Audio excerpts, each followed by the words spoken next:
Having the Trainerize app on your Apple Watch is a new feature, and although they're still building it out, one of the cool things that you can do is start your cardio directly from the app on your watch, which I really enjoy because I don't know about you guys, but I don't like to take my phone with me when I work out. All you have to do is hit the cardio button and you can say, I am going for a run. It asks you indoors or outdoors. And boom, your timer starts and you are all set and ready to go.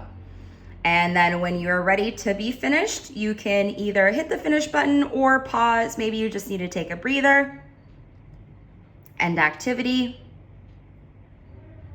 And it tracks everything for you. Nice and easy. Nice job.